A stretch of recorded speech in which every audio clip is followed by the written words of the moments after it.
tax. In fact, a controversial new study from Princeton and Northwestern universities concludes that America is now ruled by the interests of the rich, which of course makes us not a democracy, but an oligarchy. There is a deep understanding in this country that we are living in a rigged economy. It is hard to believe, but in the United States of America today, the top 0.1% now owns almost as much wealth as the bottom 90%. 0.1%, bottom 90%. Study just came out fairly recently indicating that in the United States of America today, the three wealthiest people in our country, Bill Gates, Jeff Bezos, and Warren Buffett, now own more wealth than the bottom half of the American people. This is a tough book. It's not dispatches from Disney World. It paints some very stark portraits of poverty, despair, destructive behavior. What makes you think people want to read that sort of thing these days? That wasn't a question that Joe Sacco and I ever asked. It's absolutely imperative that we begin to understand what unfettered, unregulated capitalism does, the violence of that system, which is portrayed in all of the places that we visited. These are sacrifice zones, areas that have been destroyed for quarterly profit, and we're talking about environmentally destroyed, communities destroyed, human beings destroyed, families destroyed, and because there are no impediments left, these sacrifice zones are just going to spread outward. What do you mean there are no impediments left? There's no way to control corporate power. The system has broken down, whether it's Democrat or Republican. And because of that, we've all become commodities, just as the natural world has become a commodity that is being exploited until it is exhausted or it collapses. You call them sacrifice zones. Right. Explain what you mean by that. Well, they have, the individuals who live within those areas have no power. The political system is bought off, the judicial system is bought off, the law enforcement system serves the interests of power. They have been rendered powerless.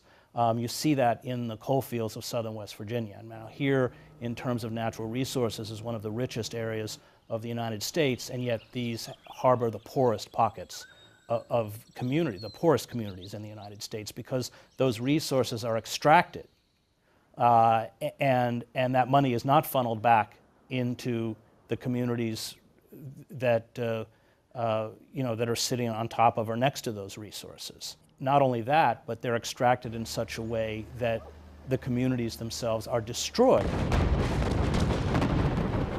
quite literally, because you have not only terrible problems with erosion, because when they do mountaintop removal, they'll use these gigantic bulldozers to push off all the trees and then burn them. And when we flew over the Appalachians, and it's a terrifying experience, because you realize, only then do you realize how vast the devastation is.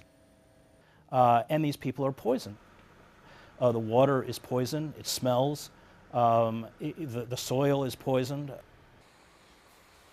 and the people who are making tremendous profits from this don't even live in West Virginia. I think you said something like, while the laws of West Virginia are written by the coal companies, 95% of those coal companies are not in West Virginia. That's right. But they no longer want to dig down for the coal, and so they're blowing the top 400 feet off of mountains, poisoning the air, poisoning the soil, poisoning the water. They use some of the largest machines on Earth, these drag lines, 25 stories tall, that are very efficient in terms of ripping out coal seams. But by the time they've left, there's just a wasteland. Nothing grows. Some of the richest soil, some of the purest water, and these are the headwaters for much of the East Coast. You are rendering the area moonscape. It becomes uninhabitable. And you're destroying, these are the lungs of the eastern seaboard. It's all destroyed and it's not coming back. And that violence is visited on these communities, and you see it played out. I mean, Camden, New Jersey, which is the poorest city per capita in the United States, and always the one or two in terms of the most dangerous, it's a dead city. There's nothing left. There is no employment. whole blocks are abandoned.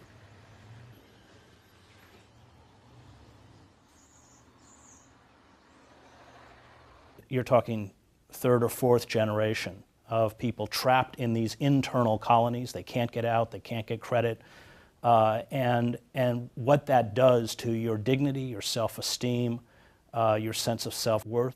Yeah, I was struck by your saying Camden is, quote, beset with the corruption and brutal police repression reminiscent of the despotic regimes that you covered as a correspondent for the New York Times in Africa, the Middle East, and Latin America. You describe a city where the per capita income is $11,967. Large swaths of the city, as Joe Sacco shows us, are abandoned, windowless brick factories, forlorn warehouses. At one point in the 50s, it was huge, huge shipyard that employed 36,000 people. Campbell's Soup was made there, RCA used to be there, but there were a variety of businesses. It attracted, in that great migration, a lot of unskilled labor from the South, as well as immigrants from New York, because without an education, it was a place that you could find a job. It was unionized, of course, so people had adequate wages and some protection, and then everything went down. With the flight of manufacturing overseas, it's all gone, nothing remains. And that's why it's such a stark example of what we've done to ourselves without realizing that the manufacturing base of any country is absolutely vital to its health, not only in terms of its economy, but in terms of its the cohesion of its society, because it gives employment.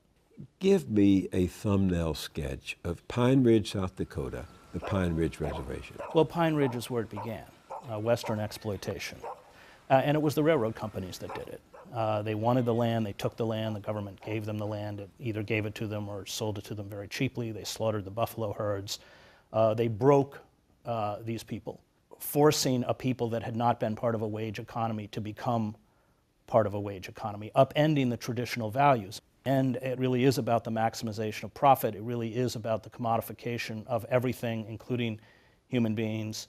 And this was certainly true in the Western wars. And it's appalling, the average life expectancy for a male in Pine Ridge is 48. That is the lowest in the Western Hemisphere outside of Haiti. At any one time, 60% of the dwellings do not have electricity or water. That's true everywhere. You build a kind of dependency, which destroys self-sufficiency. You make it impossible to sustain yourself, and then you have lines of people waiting for lard, flour, and whiskey. And that has been true in West Virginia. That's certainly true in Camden. And it is a form of disempowerment. It is a form of keeping people essentially at a subsistence level, and yet dependent on the very structures of power that are destroying them. One of the most forlorn portraits is in your description of Immokalee, Florida. You describe Immokalee as a town filled with desperately poor single men. Most of them have come across the border illegally, come up from Central America and Mexico, especially after the passage of NAFTA, because this destroyed subsistence farms in Mexico. The big agro businesses were able to flood the Mexican market with cheap corn. Estimates run as high as 3 million farmers were bankrupt. And where did they go? They crossed the border into the United States in a desperate search for work. They were lured into the produce fields, and they send what money they can, usually about $100 a month, home to support their wives and children. And they make $11,000, $12,000 at best. It's brutal work physically, yeah. But they're also exposed to all sorts of chemicals and pesticides. And it's very hard to show the effects because as these workers age, they're bent over 8-10 hours a day. So they have tremendous back problems. And by the time they're in their 30s, the crew leaders, they'll actually line up in these big parking lots at about 4 in the morning, and the buses will come. They just won't pick the older men. And so they become destitute. And they go back home, physically broken. It's really a frightening window into the primacy of profit over human dignity and human life. Well, fit this all together for me. What does the suffering of the Native American on the Pine Ridge Reservation have to do with the unemployed coal miner in West Virginia, have to do with the inner city African American in Camden, have to do with the single man working for minimum wage or less in Immokalee, Florida? What ties all that together? Greed. It's greed over human life. And it's the willingness on the part of people who seek personal enrichment to destroy other human beings. That's a common thread. In that biblical term, we forgot our neighbor. And because we forgot our neighbor in Pine Ridge, because we forgot our neighbor in Camden, in southern West Virginia, in the produce fields, these forces have now turned on us. They went first and we're next. And that's the... What do you mean we're next? Well, the... We being? 2/3 of this country. We are rapidly replicating that totalitarian vision of George Orwell in 1984, where you have an inner sanctum, inner party of 2 or 3%, an outer party of corporate managers of 12%, and the rest of us are proles. I mean, Proles being? Being an underclass that is hanging on by their fingertips, and this is already very far advanced. I mean, numbers, 47 million Americans depending on food stamps, 6 million exclusively on food stamps, 1 million people a year going filing for personal bankruptcy because they can't pay their medical bills, 6 million people pushed out of their houses, long-term unemployment or underemployment, probably being 17 to 20%. This is an estimate by the LA Times, rather than the official 9%. Over the last few years, the average worker at Walmart worked 28 hours a week, but their wages put them below the poverty line, which is why when you work at Walmart, they give you applications for food stamps so we can help, as a government, subsidize the family fortune of the Walton family. These corporations know only one word, and that's more. And because the mechanisms of governance can no longer control them, there is nothing now within the formal mechanisms of power to stop them from creating essentially a corporate oligarchic state. We are watching these corporate forces, which are supranational, they have no loyalty to the nation state at all, reconfigure the global economy into a form of neo-feudalism. We are rapidly becoming an oligarchic state with an incredibly wealthy class of overlords. Sheldon Wolin writes about this in Democracy Incorporated into what he calls inverted totalitarianism, whereby it's not classical totalitarianism, it doesn't find its expression through a demagogue or a charismatic leader, but through the anonymity of the corporate state that purports to pay fealty to electoral politics, the Constitution, the iconography and language of American patriotism, and yet internally have seized all of the levers of power. This is what it means when lobbyists write all of our legislation, or when they stack the Supreme Court with people who serve the interests of corporations, as to render the citizen impotent. What are the forces that got us to this? I think it began after World War I. Dwight MacDonald writes about how after World War I, American society became enveloped in what he called the psychosis of permanent war, where in the name of anti-communism, we could effectively banish anyone within the society who questioned power in a serious kind of way. And of course, we destroyed populist and radical movements, which have always broadened democracy within American society. It's something Howard Zinn wrote quite powerfully about in The People's History of the United States. It has been a long struggle, whether it's the abolitionist movement that fought slavery, whether it's the suffragists for women's rights, the labor movement, or the civil rights movement.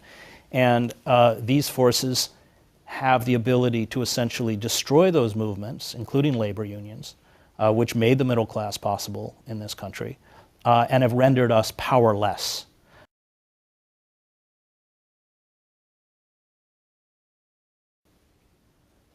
We've deeply betrayed this next generation on so many levels.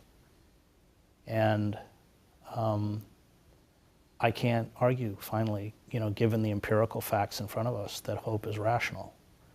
And I retreat, like so many people in my book, into faith. And a belief that resistance and fighting for life is meaningful even if all of the outward signs around us deny that possibility. Because, if we don't fight, then we are finished. Then we've signed our own death sentence.